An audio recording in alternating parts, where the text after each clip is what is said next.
আপনি এখন যে জায়গায় আছেন সেখানে যদি আপনাকে সঠিক মূল্যায়নটা না করে তাহলে আপনি কি করবেন? as soon as possible switch করবেন। আর কোনো পথ নাই। আপনাকে সুইচ করতেই হবে। কারণ কি জানেন? মানুষ দাঁত থাকতে দাঁতের মূল্যটা কখনো বুঝে না। আপনি এটা বিশ্বাস করেন আর নাই করেন। যখন দাঁত একটা পড়ে যায়, তারপর চিন্তা করে, উফ! দাঁতটা ছিল যে ভালো ছিল। খাবার খাওয়ার সময় কোনো কষ্ট হয় নাই। যখন এই খাবার খেতে যাই তখন এই দাঁতটাকে মিস করে।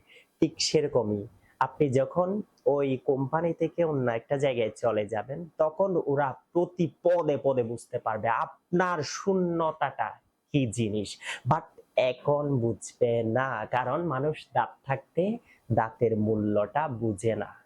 এটাই হচ্ছে পৃথিবীর নিয়ম।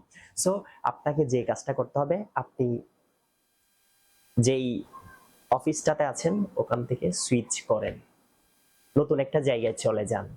আর আপনি যে প্রতিষ্ঠানটাতে আছেন ওখানে সিনিয়ররা তো আপনাকে নিয়ে তেমন একটা মাথা ঘামায় না। আপনি 9 to 5 জব করেন, সারাক্ষণ টেনশন করেন, ঠিকমতো স্যালারি বাড়ে না, ঠিকমতো প্রমোশন হয় না, বছরের পর বছর জব করতেছি, হবে না, কারণ ওরা তো আপনাকে নিয়ে চিন্তা করে না।